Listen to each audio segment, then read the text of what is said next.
Good afternoon friends. দেখো আজকে আমাদের রান্না হচ্ছে মাছের ঝাল।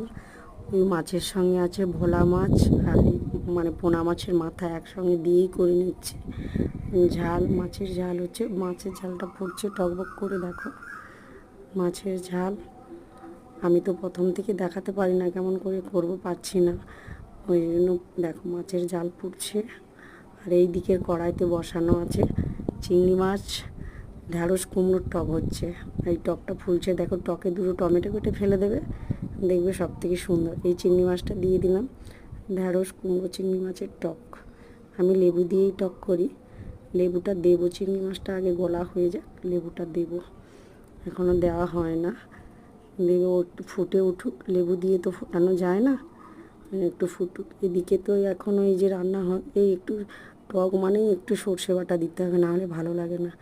একটু সর্ষে বাটা দিয়ে দিলাম, টকে একটু সর্ষে দিলেই তবে টকটা টেস্টি হয়। অনেকে, আমি প্রায় সর্ষে দিই না, পোস্ত বাটাই দিই, তবুও একটু দিয়ে দিলাম সর্ষে বাটা, কারণ সর্ষেতে অ্যাসিড করে তো, ওই জন্য দিই না।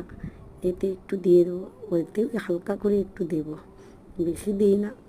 এই ঝালটা তো আমার বাবাইও খেয়ে নেবে, ওই জন্য হালকা করেই দিই ঝাল, বেশি আমরা ঝাল খাই না, কাঁচা লঙ্কা পেস্ট করেই দিই বেশিরভাগ। এইসব চলছে এখন, মাছের ঝাল হচ্ছে। এই দেখো কেটে গেল মাঝে, বুঝতে পারলাম না কেন কেটে গেল। ঝালটা ফুটছে, এবার নামিয়ে নেবো। মাছের ঝালটা অনেকক্ষণই ফুটছে, বসে যাবে, নামিয়ে নেব।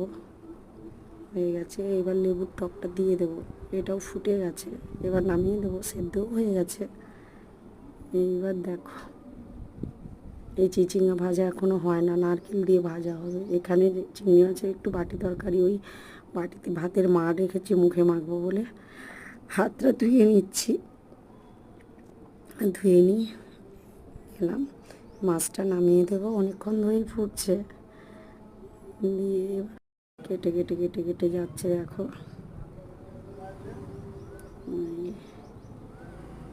এবার টকটাও হয়ে গেছে। আমি দুদিকে দুটো কড়া বসিয়ে রান্নাটা করে নিই। এই লেবুর টকটা দিয়ে দিলাম, লেবুর রসটা বের করে রেখেছিলাম আগে থেকে, দিয়ে দিলাম, ফুটে গেলেই নামিয়ে নেবো। কী বলো তো, টকে 2 কুচি 4 কুচি টমেটো দেবে, দেবে টকটা আরও বেশি টেস্টি হয়।